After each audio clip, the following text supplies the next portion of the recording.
श्री गुरुभ्यो नमः। श्री महागणाधिपतये नमः। श्री महासरस्वती नमः। श्री संतोषी माता परादेवताय नमो नमः। अस्मद्गुरुभ्यो नमः।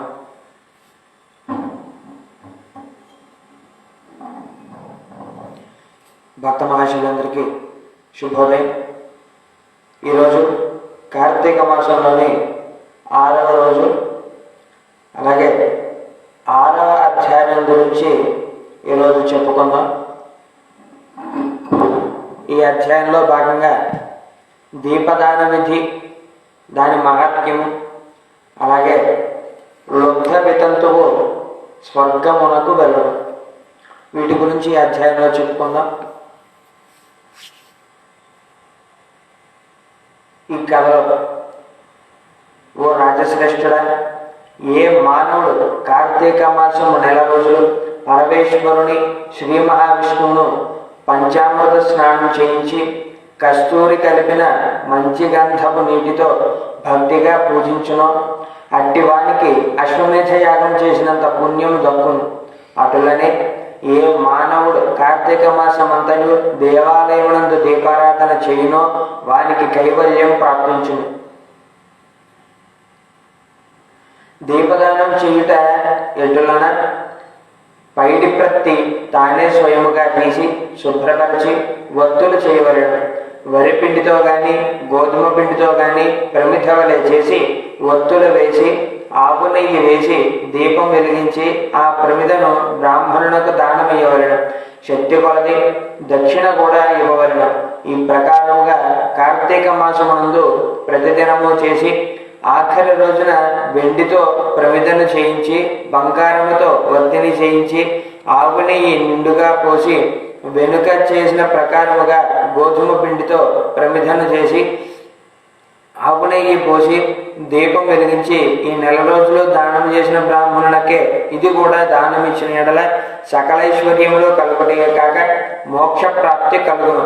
దీపదానం చేయని వారు ఇట్లు చెప్పవలెను: సర్వజ్ఞాన ప్రదం దివ్యం సర్వసంపత్ సుఖావహం దీపదానం ప్రదాస్యామి శాంతిరస్తు సదా మమ. శ్లోకం మరొకసారి.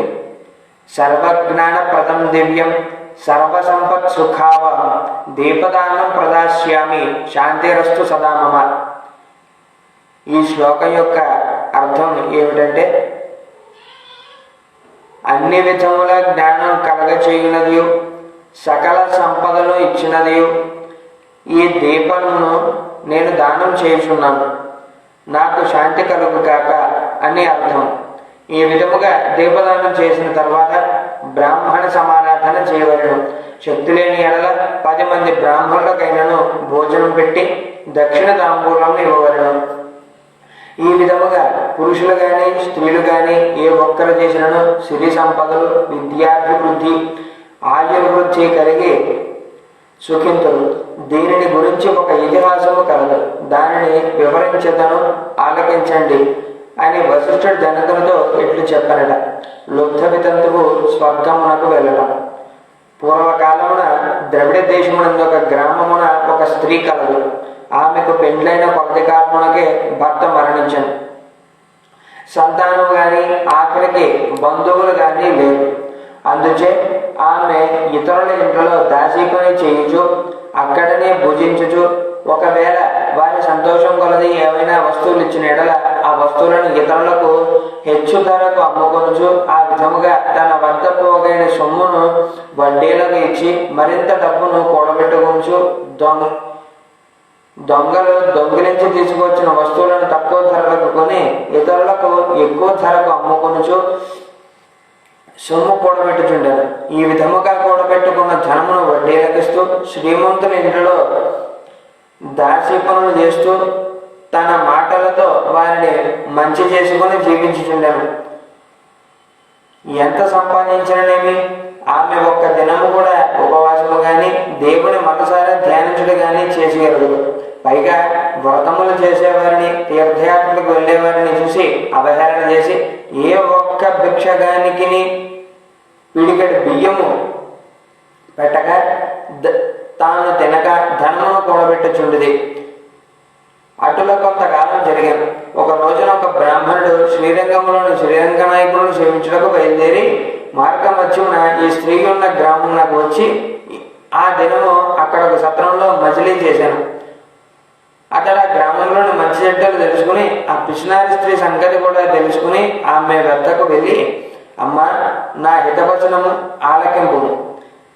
నీకు కోపం వచ్చినా సరే నేను చెప్పుచున్న మాటలు వినండి.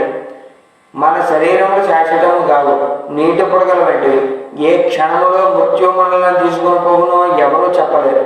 పంచభూతములు సప్తధాతువులతో నిర్మించబడిన ఈ శరీరంలోని ప్రాణము జీవము పోగానే చర్మము మాంసము కుళ్ళి దుర్వాసన కొట్టి అసహ్యముగా తయారవును.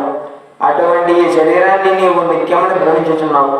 ఇది అజ్ఞానముతో కూడిన దురాలోచన. తల్లి, నీవు బాగా ఆలోచించుకును.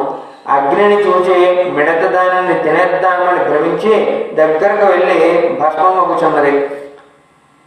అటులనే మానవుడు కూడా ఈ తనువు శాశ్వతమని నమ్మి అంధకారంలో పడి నశించుచున్నాడు. కాన నా మాటలు ఆలకించి నీవు తినక ఇతరులకు పెట్టక అన్యాయంగా ఆర్జించిన ధనము ఎప్పుడైనా పేదలకు దాన ధర్మములు చేసి పుణ్యమును సంపాదించుకును. ప్రతిదినము శ్రీమన్నారాయణుని స్మరించి వ్రతాధికములు చేసి మోక్షము పొందును. నీ పాప పరిహారార్థముగా వచ్చే కార్తీక మాసమంతయు ప్రాతకాలమున నది స్నానం ఆచరించి దాన ధర్మములు చేసి బ్రాహ్మణులకు భోజనం పెట్టినచో వచ్చే జన్మలో నీకు పుణ్యవతివై సకల సౌభాగ్యాలు పొందగలవని ఉపదేశం ఇచ్చారట. ఆ వితంతవరాలు బ్రాహ్మణుడు చెప్పిన మాటలు తన్మయురాలై మనస్సు మార్చుకొని నాటి నుండి దాన ధర్మములు చేయించు కార్తీక మాస వ్రతమాచరించుటకు జన్మరాహిత్యమై మోక్షం పొందెను. కావున కార్తీక మాస వ్రతములో అంత మహాత్మ్యం ఉన్నది. ఇంతటితో ఈ కార్తీక పురాణంలోని స్కాంద పురాణాంతర్గతంగా ఉన్నటువంటి వశిష్ఠుడు చెప్పిన 6వ అధ్యాయం ఇంతటితో సమాప్తం. రేపటి రోజున 7వ అధ్యాయంలో భాగంగా శివకేశవార్చన విధులు, అంటే శివుడిని అలాగే కేశవుడు అనగా విష్ణుమూర్తిని పూజించాల్సిన విధి గురించి మన రేపటి అధ్యాయంలో చెప్పుకుందాం. శ్రీమాత్రే నమః. శ్రీ గురుభ్యో నమః.